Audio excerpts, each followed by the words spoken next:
दोस्तों नमस्कार। दोस्तों मैं सतवीर सिंह अपने YouTube के भारत लिंक ग्लोबल चैनल पर आपका स्वागत करता हूं। दोस्तों चौंक गए ना आप मेरा थंबनेल देख के।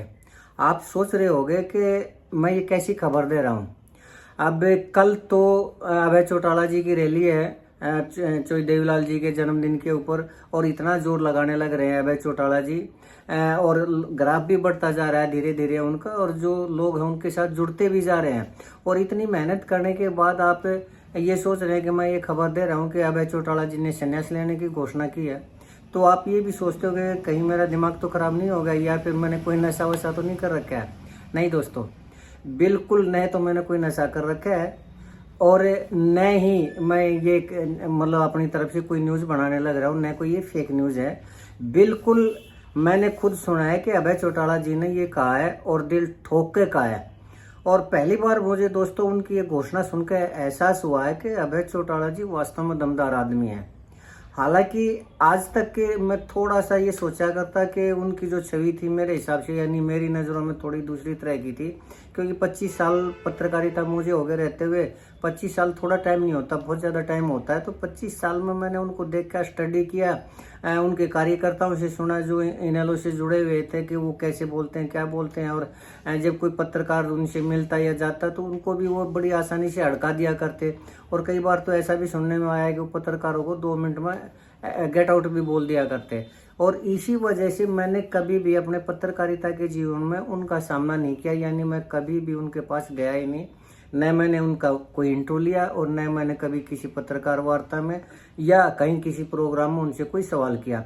हाँ, अजय चौटाला जी का मैंने ज़रूर इंटरव्यू लिया था, और इंटरव्यू नहीं लिया बल्कि एक बार तो ऐसा हुआ कि मैंने कोई खबर थी, मेरा पेपर छपने लग रहा था और उसमें स्पेस बचा हुआ था, तो मैंने सोचा कि अब क्या करूँ, ये स्पेस खाली तो जा नहीं सकता और इतना बड़ा स्पेस है, तो मैंने बगैर अजय चौटाला जी के पूछे खबर लगा दी।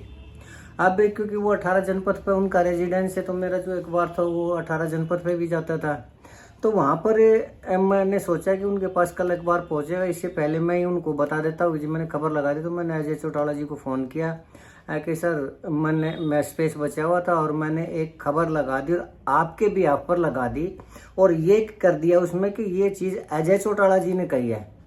तो उन्होंने कहा लेकिन आपकी मेरी तो बात हुई नहीं। तो मैंने कहा सर बिल्कुल नहीं, तभी तो आपको इन्फॉर्म कर रहा हूँ। तो उन्होंने कहा क्या खबर लगाई है। तो मैंने वो पूरी की पूरी खबर अजय चौटाला जी को पढ़ के सुना दी। तो खबर जब ख़त्म हुई तो थोड़ी देर तो वो चुप रहे, फिर बोला चलो अब तो लगा दी कोई बात नहीं, लेकिन फिर थोड़ा हम मेरे से डिस्कस कर लिया करो अगर इस तरह की कोई खबर लगानी हो तो मैंने कहा ठीक है सर, उनको थैंक यू बोला और वो खबर लगा दी। लेकिन दोस्तों अब अजय चौटाला जी की मैंने खबर भी लगा दी, उनका इंटरव्यू भी लिया, लेकिन पता नहीं क्यों कभी भी मैं अभय चौटाला जी से नहीं मिला। और मैं यही सोचता था कि शायद अगर मैं जाऊंगा क्या पता कोई पत्रकार है वो सवाल उल्टे सीधे तो करते ही करते हैं, मैं कोई सवाल पूछूंगा और वो क्या पता कब गेट आउट बोल दे या कब हड़का दे या कब इंसल्ट कर दे, इसलिए मैंने कभी उनका सामना नहीं किया। और अब दोस्तों रही बात इस खबर की, तो ये जो संन्यास लेने की जो खबर मैं बोल रहा हूँ, ये खबर वास्तव में मैंने अभय चौटाला जी के मुँह से सुनी है, और ये सुनकर वास्तव में मुझे लगा कि अभय चौटाला जी की छवि का इस तरह का कोई मामला नहीं है, बल्कि वास्तव में दिलेर आदमी है, दमदार आदमी है। जब वो स्टेज पर आकर ऐसा बोल सकते हैं तो वास्तव में दम है उनमें।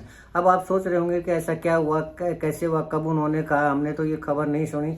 तो मैं दोस्तों आपको बताता हूँ, सारी डिटेल में बताता हूँ। जब दोस्तों ये 2024 के चुनाव, मैंने अपनी कल की वीडियो में भी ये बताया था कि ये चुनाव जब खत्म हुए तो भूपेंद्र हुड्डा की पार्टी की संभावना ये थी कि कांग्रेस का राज आएगा, भूपेंद्र हुड्डा सीएम बनेंगे। तो वो जो पार्टी कांग्रेस पार्टी हार गई, तीसरी बार बीजेपी की सरकार बनी।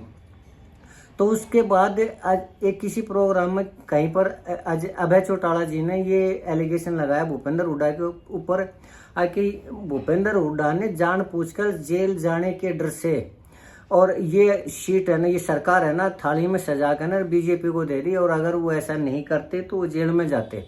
और उन्होंने कैसे कि ये भी बताया कि पहले तो उन्होंने यानी भूपेंद्र हुड्डा ने सीटिंग गेटिंग का फार्मूला अपनाया, और वो जानते थे कि सीटिंग गेटिंग के इस फार्मूले में कम से कम 16 ऐसे टिकटार थे या ऐसे विधायक है जिनके जीतने की किसी भी तरह की कोई भी संभावना नहीं है। और उसके बाद उन्होंने और 8 से 9 विधायक ऐसे थे जो उन्होंने बीजेपी के कहने से उनको टिकट दिलवाई, यानी 25 सीट जानबूझ के भूपेंद्र हुड्डा हार गए और तीसरी बार बीजेपी की सरकार बनी। तो जब मैंने उनकी ये बात सुनी तो मुझे लगा कि चलो ये तो पॉलिटिकल राइवलरी है, प्रतिस्पर्धा में कोई भी नेता एक दूसरे के बारे में बोल देता है, इसमें कोई बड़ी बात नहीं है। अब उनमें भी थोड़ी सी शायद निराशा होगी, अभय चौटाला जी में भी और भूपेंद्र हुड्डा जी में भी शायद निराशा होगी, इसलिए भूपेंद्र हुड्डा जी ने उस चीज़ का कोई जवाब भी नहीं दिया। तो उन्होंने जब कोई जवाब नहीं दिया तब भी मैंने यही सोचा कि भाई शायद उन्होंने इस चीज़ को बेसलेस समझा होगा, इसलिए जवाब नहीं दिया। लेकिन दोस्तों जब ईडी ने अभी पिछले 2-3 महीने पहले रॉबर्ट वाड्रा जी के ऊपर केस किया तो उस चार्जशीट में, मतलब उन्होंने जो चार्जशीट पेश की थी उसमें कहीं पर भी भूपेंद्र हुड्डा जी का नाम नहीं था। जबकि अगर बीजेपी चाहती तो भूपेंद्र हुड्डा जी का नाम आसानी से चार्जशीट में दे सकती थी, और कुछ नहीं तो कम से कम आईपीसी की धारा 120 भी, जो कि अब खत्म करके बीएनएस की धारा 61 हो चुकी है, उसके तहत तो वो कर ही सकती थी। क्यों कर सकती थी? क्योंकि जब ये झारखंड के मुख्यमंत्री थे शिबू सोरेन के लड़के हेमंत सोरेन जी थे, अरविंद केजरीवाल थे, जब उनको अरेस्ट कर लिया तो भूपेंद्र हुड्डा जी को अरेस्ट करना तो कोई मुश्किल बात नहीं है। लेकिन फिर भी चार्जशीट में नाम तक नहीं है, तो मैंने पहली बार समझा कि शायद अभय चौटाला जी जो कह रहे हैं वो सही कह रहे हैं। और ये जो भूपेंद्र हुड्डा जी का इसमें कोई ना कोई रोल हो सकता है, और मैंने उसके ऊपर वीडियो भी बनाई थी।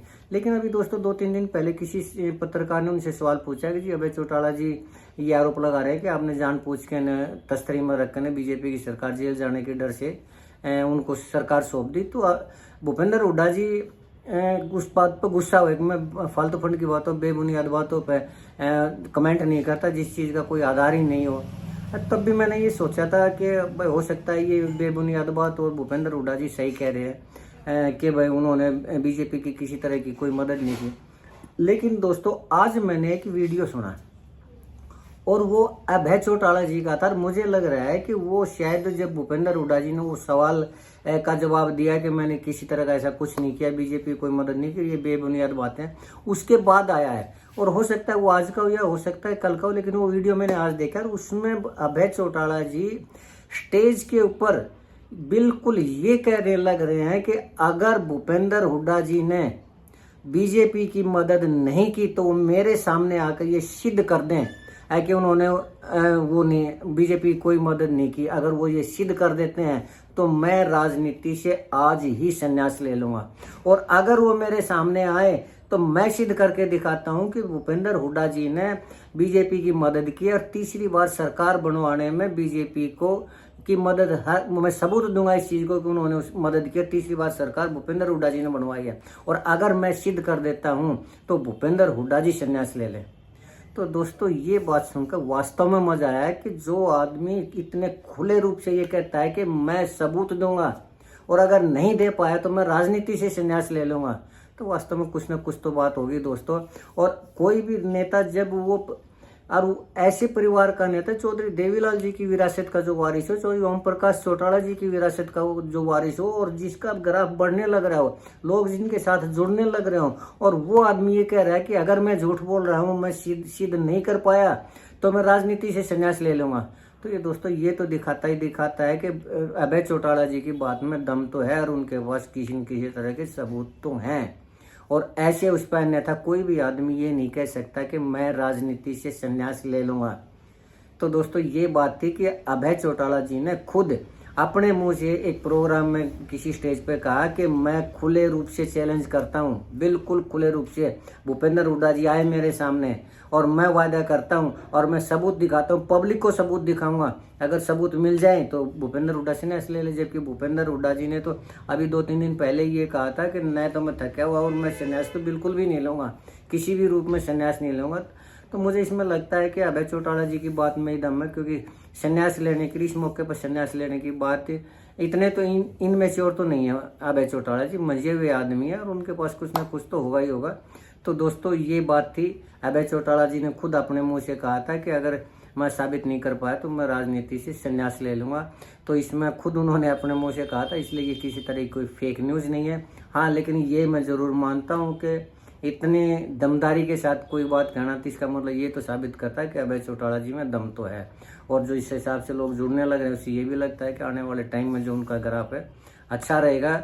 और एक अच्छी उपस्थिति दर्ज करवाएंगे। खैर जो भी है, अब ये तो भविष्य की बात है दोस्तों, क्या होता है कैसे होता है। हाँ, रही बात रैली की जो कल होने जा रही, मुझे लगता है कि रैली सफल रहेगी और काफ़ी नेता इसमें आएंगे। जो भी रैली की खबर होगी वो मैं आप तक ज़रूर दूंगा।